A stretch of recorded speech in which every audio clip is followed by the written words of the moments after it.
Betting app promotion కేసులో cine hero రానాని CID అధికారులు ప్రశ్నిస్తున్నారు. బెట్టింగ్ యాప్ తో రానా చేసుకున్న అగ్రిమెంట్ పై అధికారులు విచారణ జరుపుతున్నారు. ఆ యాప్ యాజమాన్యం ద్వారా వచ్చిన రెమ్యునరేషన్ పై ఆరా తీస్తున్నారు. 2017లో బెట్టింగ్ అండ్ గేమింగ్ యాప్ ని ప్రమోట్ చేశాడు రానా. అయితే స్కిల్ బేస్డ్ గేమ్ యాప్ ని మాత్రమే తాను ప్రమోట్ చేశానని సిఐడికి స్టేట్మెంట్ ఇచ్చాడు రానా. అగ్రిమెంట్ సమయంలో లీగల్ టీం అన్ని పరిశీలించాకే ఒప్పందం చేసుకున్నట్టు తెలిపారు. నిబంధనలకు విరుద్ధంగా పనిచేస్తున్న ఏ సంస్థతోనూ తాను అగ్రిమెంట్ చేసుకోలేదని చెప్పిన రానా విచారణకి తన బ్యాంక్ స్టేట్మెంట్స్ తో హాజరయ్యారు.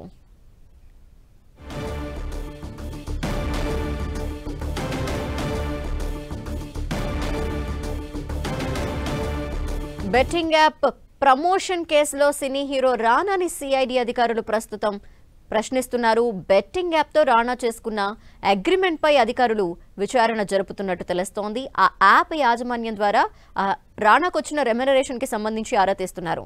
2017లో బెట్టింగ్ అండ్ గేమింగ్ యాప్ ని ప్రమోట్ చేశారు రానా. అయితే స్కిల్ బేస్డ్ గేమ్ యాప్ ని మాత్రమే తాను ప్రమోట్ చేశానని సిఐడికి స్టేట్మెంట్ ఇచ్చారు రానా. అగ్రిమెంట్ సమయంలో లీగల్ టీం అన్ని పరిశీలించిన తర్వాతే తాను ఒప్పందం చేసుకున్నానని తెలుపుతున్నారు. నిబంధనలకు విరుద్ధంగా పనిచేస్తున్న ఏ సంస్థతోనూ తాను అగ్రిమెంట్ చేసుకోలేదని సిఐడికి రానా తెలిపినట్టు తెలుస్తోంది. విచారణకి తన బ్యాంక్ స్టేట్మెంట్స్ తో హాజరయ్యాడు రానా.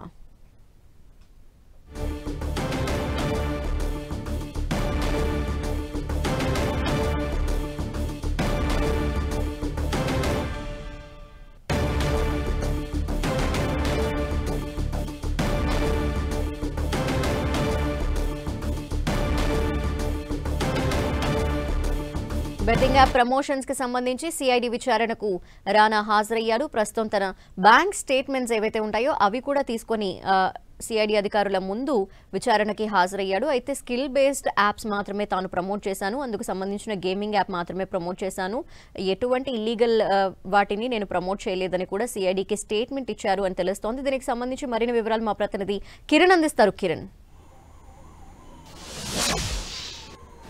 ధనలక్ష్మి, ప్రస్తుతానికైతే తెలంగాణ సిఐడి కార్యాలయంలో రానా విచారిస్తున్నారు అధికారులు. ఇక ఇప్పటికే కేసుకు సంబంధించి కూడా పలు దఫాలుగా ఇతర సంబంధించిన ప్రముఖులను విచారించిన తెలంగాణ సిఐడి ఉన్నతాధికారులు తాజాగా ఈరోజు రానాకి నోటీసులు సర్వ్ చేసి ఈరోజు రమ్మంటూ కూడా పేర్కొన్న నేపథ్యంలో ఆయన కొద్దిసేపటి క్రితం హాజరయ్యారు. ప్రస్తుతానికైతే 40 నిమిషాలుగా అతన్ని విచారిస్తున్నారు. ఈ కేసుకు సంబంధించి కూడా బ్యాంక్ స్టేట్మెంట్స్ని కూడా ఇప్పటికే ఆయన తీసుకొచ్చారు. వీటితో పాటు అగ్రిమెంట్కి సంబంధించి ముఖ్యంగా గతం నుంచి చెప్తున్నారు. ఈ బెట్టింగ్ యాప్కి సంబంధించి కూడా కొంతమంది సినిమా ప్రముఖులు దీన్ని ప్రమోట్ చేశారని కూడా ఆరోపణలు వచ్చాయి. ఈడీ విచారణ కూడా రానా హాజరైన నేపథ్యంలో తాజాగా ఈడీ విచారణకు ఎలాంటి డాక్యుమెంట్స్తో పాటు అగ్రిమెంట్ సంబంధించిన ఏవైతే ఉంటే వాటిని తీసుకెళ్లారో వాటితో పాటు బ్యాంకు స్టేట్మెంట్ కూడా రానా ఇప్పుడు సిఐడి ఉన్నతాధికారులకు ఇచ్చినట్టుగా తెలుస్తుంది. కాబట్టి ఇక ప్రస్తుతం ఆయన చెప్తుంది 2017లో తాను ఈ స్కిల్ బేస్కి సంబంధించిన యాప్కి ప్రమోట్ చేసినట్టుగా ఆయన చెప్తున్నాడు. దీనికి సంబంధించి గతంలో ఎక్కడా కూడా నేను ఉద్దేశపూర్వకంగా కావచ్చు అలా దీనికి సంబంధించి ఎక్కడ ఇల్లీగల్ కాదంటూ కూడా ఆయన చెప్పే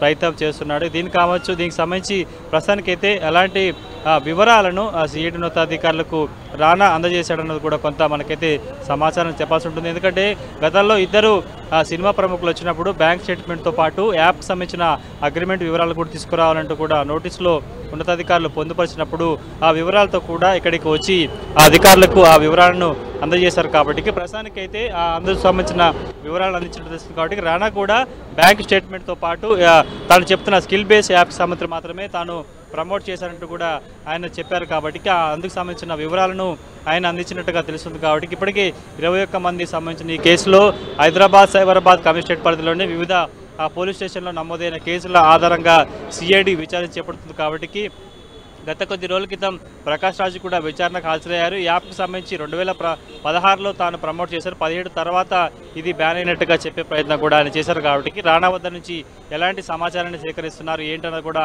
కొంత ప్రాథమిక సమాచారం రావాల్సి ఉంటుంది. ఎప్పుడైతే ఈ కేసుకు సంబంధించి కూడా కొన్ని లక్షల మంది బెట్టింగ్ యాప్ బారిన పడి ఉండదంతా పోగొట్టుకున్న పరిస్థితి కనిపిస్తుంది. ముఖ్యంగా తెలుగు రాష్ట్రాల్లో వీరు చేసిన ప్రమోషన్ కారణంగా చాలామంది బెట్టింగ్ యాప్కి అడిక్ట్ అయిన పరిస్థితి కనిపిస్తుంది. ఇప్పటికీ చాలామంది బెట్టింగ్ యాప్ మహమ్మారిలో పడి కోట్లు మొత్తం ఉన్నదంతా పోగొట్టుకున్న పరిస్థితి కనిపిస్తుంది. కాబట్టి ప్రస్తుతానికి ఇది విచారణకు హాజరైన తర్వాత కూడా కొంత సినిమా ప్రముఖులకు సంబంధించి బెట్టింగ్ యాప్ బారిన పడొద్దంటూ కూడా గతంలో సిఐడి విచారణకు హాజరైన ప్రకాష్ రాజు కూడా చెప్పిన పరిస్థితి కనిసి తెలిసి తెలియకపోయినా తాను తప్పే చేశానంటూ కూడా ప్రకాష్ రాజు ఒప్పుకున్న నేపథ్యంలో రానా ఏ విధంగా మీడియాకి మాట్లాడతాడు, బెట్టింగ్ యాప్ సంబంధించి కావచ్చు, అతడు మొదటి నుంచి చెప్తున్న స్కిల్ బేస్డ్ యాప్కి మాత్రమే తాను ప్రమోట్ చేశానంటూ కూడా చెప్తున్న నేపథ్యంలో ప్రస్తుతానికి విచారణలో ఎలాంటి అంశాలను ఇంకా అధికారులకు చెప్పే ప్రయత్నం చేశాడు ఏంటని కూడా మనకు కొంత సమాచారం రావచ్చు. ప్రస్తుతానికి అయితే 40 నిమిషాల పైగా దగ్గుపాటి రానాను సిఐడి ఉన్నత అధికారులు విచారిస్తున్నారు.